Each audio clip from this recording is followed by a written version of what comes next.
Hi everybody, this is Wasim. I hope you're having a really good day and had a great week. Um, so today I want to talk to you about what makes startups really successful. Some of the key things that we've seen, some of the key themes that come out on startups that are really successful. Um, so the first thing is, and it sounds really simple, but a product that's really good.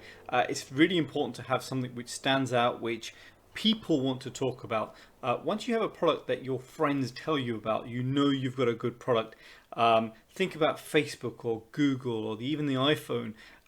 It's the advertising wasn't the thing that sold those things. It was somebody went, "Oh, have you tried this? This works really well." Or the search engine to use is this, or are you on Facebook? Those sorts of questions um, naturally build up a momentum in a product, and it's the most important thing to have a great product that people want to sell for you.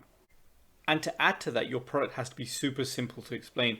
Um, People are not really going to be able to do that kind of evangelical. Have you seen this product? If they're not really able to easily explain it, so a simple product always wins above a complicated one. Exponential growth in any market always helps. If your product is in a market which is already on an uptrend, that really helps to get a good product moving. It gets that word again, and I'll use it over and over again, momentum going. Think about iPhone apps, right? Back in the day when the iPhone came out and the App Store came out, and then people started to build these little apps. And at first they were like, "Oh, we're not sure how this is going to work, whether it's really great." But once that momentum going, people, the ball got rolling. It was obvious that this is going to be an exponentially growing market. So more and more people jumped on it, and some of the great apps came out. So exponential growth, very important. Another key one is real trends against fake trends. Like I just mentioned, the iPhone trend or the apps trend was real, right? We knew that this was going to be something which was going to be significant. People were going to invest into this, and it was an exponential growth market. Other areas such as this seem to be they're going to be a really cool market. It's going to trend. It's going to be amazing, but they don't ever really manage it. And one of the example that floats around always is the idea of VR. So people might even buy a VR set, and you've got the thing, and you put it on, and but it doesn't really go anywhere. It doesn't really have a killer app. It doesn't have a good reason to use it. There's not a clear USP. So VR, until that clear kind of big USP comes along, I think it's going to remain in that area. However, what I'm trying to say is the fake trends. Watch out for them. It's better to stay away from that kind of area. Something really important to have in your startup, and if you are the CEO, if you are the main person, this needs to be you. And that thing is an evangelical founder, someone who can stand on a soapbox and shout, "My product's great. Look at my product. Everybody, look at my product." Think about your Bill Gates. Think about your Elon Musks. Think about your Steve Jobs. These guys are the product. When you think of Microsoft, you think of Bill Gates. If you think of Tesla, or maybe even to some extent PayPal, you think of Elon Musk. These people are, or Zuckerberg, Facebook, for instance. These people are synonymous with their brand. They are the brand to some extent, and having that evangelical founder will help you move into that, grow your startup at an exponential rate. It's really important when you get going to have a really ambitious vision. You have to be reaching for the stars. You have to be going out there. You have to have something really big that you want to achieve. Even with the small kind of startups, you want to have eventually this is going to become something. And to some extent, that kind of that reach is what helps you move forward. That reach is what helps you get going and getting there. And to some extent, we've reached a ecosystem in the startup world now where the hard startups are much more attractive than the easy startups. For some reason, the harder startups seem to be, people want to go, "Oh, that's technically difficult. Let's try and back that." And there's a couple of reasons for that. A, I think it there's so much money around that's part of it. But B, it feels like those hard startups, they attract ambitious, intelligent people to. And when you're at the point of getting out there and hiring people, it's going to be a much stronger argument where if you can say I have this amazing view for the future, I know what it's going to be, I know what it's going to do, and it's going to take over the world, and it's difficult, but we're going to get there together. That kind of vision, that kind of mission statement really is much more attractive to people who can make your vision come true. And to lend to that last point, what also helps is the potential for being huge if it works. And again, smart people will be attracted to something that, oh, if this works, this could be absolutely phenomenal. This could change the way the world works. This could be a seed change. This could change the needle. Think Airbnb, think Uber, that kind of thing, where it's a whole new way of doing something. That is really, really attractive. This next one for me is absolutely fundamental, and it kind of goes without saying. This is a no-brainer. It's common sense, but your team is an absolute must. I think that it's super important that you have the technical, you have the marketing, you have the evangelical business person. You have a reasonably good backing if that's what's required. But the team of people that you put together is super important. That they understand the vision. They're all working together. They're all hardworking. They make things happen. They are fundamental in my opinion.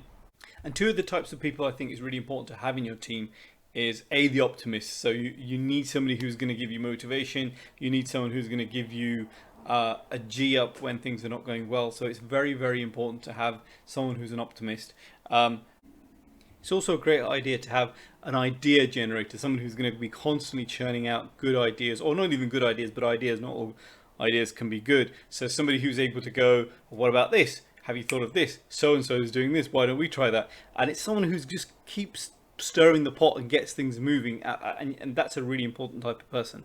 The attitude of screw it, let's do it, which is the name of the book by Richard Branson. And it's a really good attitude for business people to have, especially in the startup world, where something is difficult, you don't know how to do it, you don't know where you'd even start, but you think, do you know something, let's go for it, let's just try. That's a really good attitude to have in successful startups.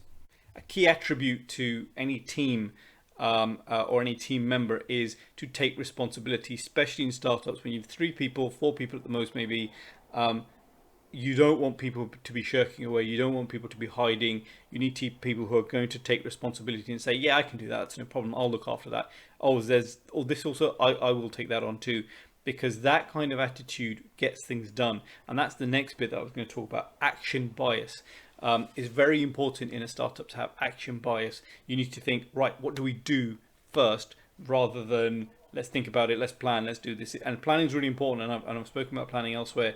And planning is very important, but doing is more important than thinking in startups. Funny factor for success in startups is inexperience. So many times people with inexperience have confidence from inexperience.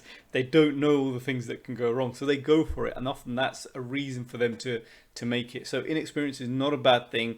Don't think inexperience, oh well, we don't want anything to do with anybody who's inexperienced. Inexperience in startups actually can work very, very well. Momentum is absolutely key, and it's very, very difficult to get, but once you have it, you absolutely cannot lose momentum. This means you go from one win to the next, you keep growing, you keep building in new features, you keep trying new parts of the service, you keep taking your service to new people, to new markets. You keep on growing, because without that momentum, especially in the first couple of years, if your growth stalls, it's very difficult to get it back going again. So I've seen that this can be detrimental to kind of personal lives and family life balance.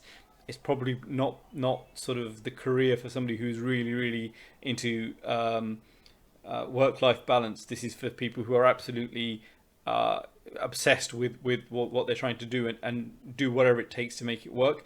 But momentum is the key thing here. The next one is really obvious, but there's so many people who don't think about this, and it's competitive advantage. What is your USP? What is your unique selling point? What is it that you can do that no one else can do? What is it that will make you stand out from the crowd? And so often, I've been recently talking to a business who are going into a market that's not saturated, but it's still got plenty of big players in there already. And my challenge to them was, what's going to make you different? What's going to make you what's going to make anybody want to come to you, right? So they really have to think about that, and they have to come up with something special. Business model. This was really funny. The amount of times that you'll ask somebody who's got a great product, who started some sort of service, actually, what is your business model? How are you going to take this and monetize it and turn it into something which makes money and something which is sellable to somebody? And they haven't really thought about it. They haven't really understood. Hold up. Well, this might be an interesting kind of SaaS product. It might be something which is cool, but who's going to pay for this? And then that links into the next one, which is distribution, which is again an issue where people go, "Oh, I don't know how I'm going to get this to anybody." How are you actually going to get your product out to people? How's that going to work? That's also very people don't often think about that, but it is very important. The next key piece is something I like to call FOLO. FOLO doesn't quite make sense, but it's close enough, and it kind of sounds like YOLO. It's frugal, focus, love, obsession. So these are key attributes to any founder and key attributes to any startup. Being frugal, you need to not be spending money. Any business at the beginning needs to be as tight as possible in its purse strings. You need to be focused. You need to know what you're doing. You need to know what your vision is, and you need to be working towards that longer plan. Love, you have to love what you're doing. If you don't love what you're doing, you're never going to get anywhere. And you need to be obsessed. You need to be on it 20 hours a day, 22 hours a day. I think that's going to be really key. That there's nothing more important than that. Final couple ones. Agility is really important. The ability to move and the ability to pivot is really key. Although I've said focus is important, and it is, the ability to go, well, actually that's not quite working, but this little thing we tried here in our A/B testing, this works better. Let's go this way. That sort of thing is godsend, and that agility is very important. Finally, there's a couple of bits. Platform shift. When a platform shifts from one type of platform to another, anything we can jump onto that new platform shift quickly will always do well as a startup, and it's worth thinking about, definitely. And this very last one is really important. Having a startup is about getting one yes. So there's that thing about being small. It's like the difference between a goalkeeper and a striker. A striker can have 15 shots and one is on target and it goes in. A goalkeeper can have 15 shots and save 15, but the one that goes in is still a failure, and that one big failure is bigger than all of those other saves. It's the other way around for a striker, and that's the same thing for startups. So you keep going, keep at it. I think success is in your path if you follow some of these tips. I think that will help you. So I've been Wasim. Please comment, follow, like, subscribe, do all of those things. Check out my Instagram as well. And it's been really good speaking to you. And thank you. And I'll be back next time.